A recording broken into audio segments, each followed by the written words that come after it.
Ladies and gentlemen, welcome back to the Making of a Millionaire episode 35. Today, we hit the ground running, quite literally.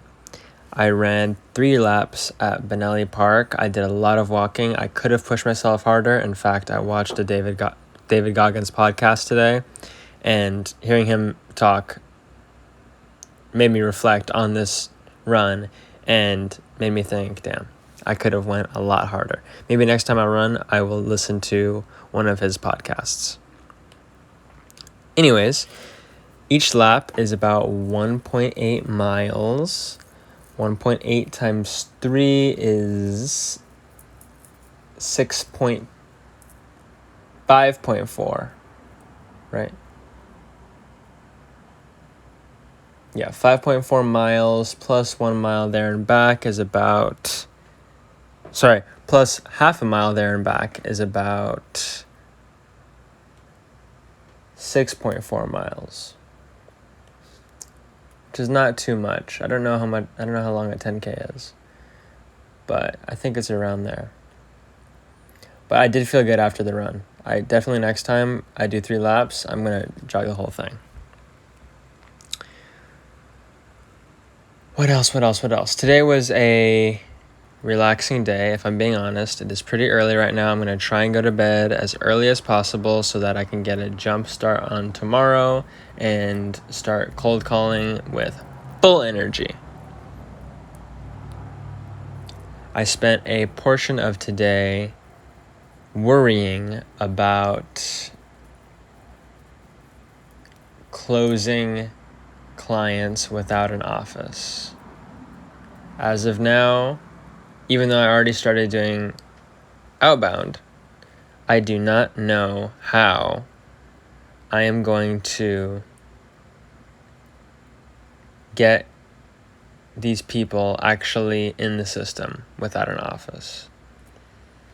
And I think the main reason I'm stressed about it is because I haven't put enough thought into it. Typically, stress comes from uncertainty. And I have a lot of uncertainty around this point right now. So I will take this time to figure it out. First thing I could do is just close people over Zoom or online, which is a little bit more challenging because trust is very central to the business that I'm in. If you are a business owner, your business is your livelihood, and you do not just want to willy-nilly give away your account and routing number for all of your business bank accounts to someone who you've never even seen in person. So I could do it online, but there are challenges. Number 2, I could do it at a coffee shop or something, because the people that I'm working with are mainly, or the people that I'm targeting are mainly contractors, and they don't have offices either. And maybe they'll understand. They'll say, hey kid, I know what it's like. I don't have an office for my business either. So maybe that'll be on my side.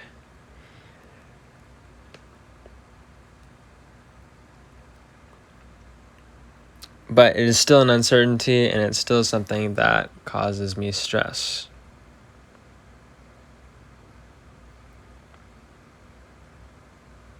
But like I always say, we persevere. The day is pretty much wrapped up. I built the call list to 100 phone numbers. I have drafts for every single part of my TMTG analysis. And I also did some thinking. First thing I was thinking, the more happy thing, is I was thinking about cars, as one like me does. And I was thinking, well, let's say I followed the plan, the Porsche Boxster plan, as I've listed out before, and I'll probably list it out at the end of this video. Let's say I follow it. And instead of buying the Boxster, what if I say, I don't need the Boxster. I don't need the small win. I don't want a $10,000 car. I want a car that's going to knock your socks off. I want a car that's gonna blow you back, and you're gonna say, "Oh, this kid has this car. He's not screwing around." And that car is, well, I just kind of learned about it. Not learned about it, but I kind of engulfed myself with this car. The McLaren 570S.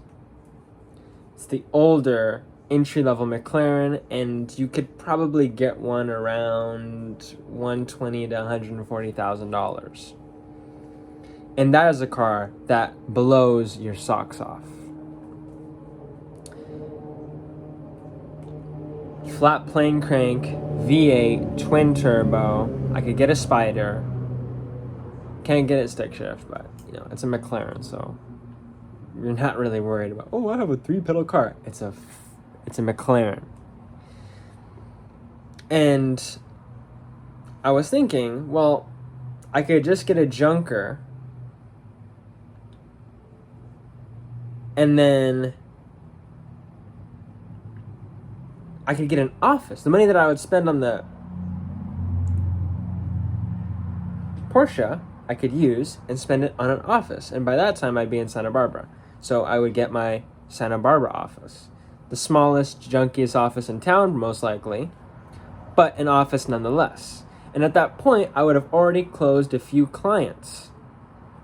So I would know how to close clients, and I would know how to close clients without an office.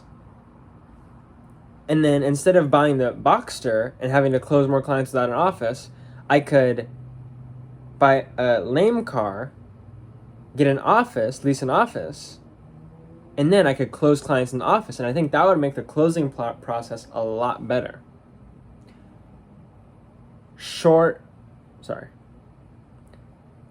Upfront pleasure typically comes with back end pain, and front end pain typically comes with back end pleasure.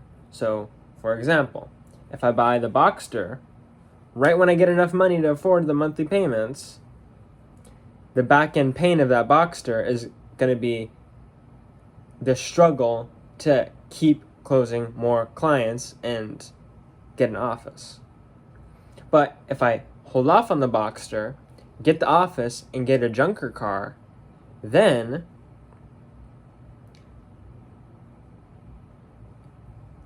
that McLaren will be easier to get. I can get it earlier if I sacrifice getting the Porsche quicker. So that's dilemma number 1. Because I set my goal out to get the Boxster. But if I could just hold off on it, then I could really come out with something crazy. I mean, how crazy would it be to say I'm 20 years old or I'm 19 years old and I have a McLaren? That's hardcore. It's a lot more hardcore than saying I have a Porsche Boxster. Food for thought. Second thing I thought about was how I'm going to close clients without an office. It was kind of stressing me out. And I think I just need to look into it more and do more research on it. Because, of course, I could do online. I could do a few different things. But definitely without an office, it's going to be harder to close people. But I just need to look into it more and figure out my plan more. Because I'm cold calling people, and I really don't have that clear of a plan. I saw a video of this, I think he was 16-year-old kid making daily videos just like this and posting them on YouTube. And he was posting his live cold calls. And I was thinking, this kid's just like me. That's awesome. But his cold calling strategy seemed pretty good. He was trying to go for a meeting, to get a 15-minute meeting. Over phone call, of course, but he was going for the meetings and the appointment times. Whereas me, I'm kind of just going for whatever, like if the email is the best thing I can get, then the email is the best thing I get. But maybe I could be going for more. I really don't know. And I think that making the decision right now is really not the best thing. As long as I keep working, I think that decision will make itself. Anyways, that's all I had to say. Have a good night. See you tomorrow.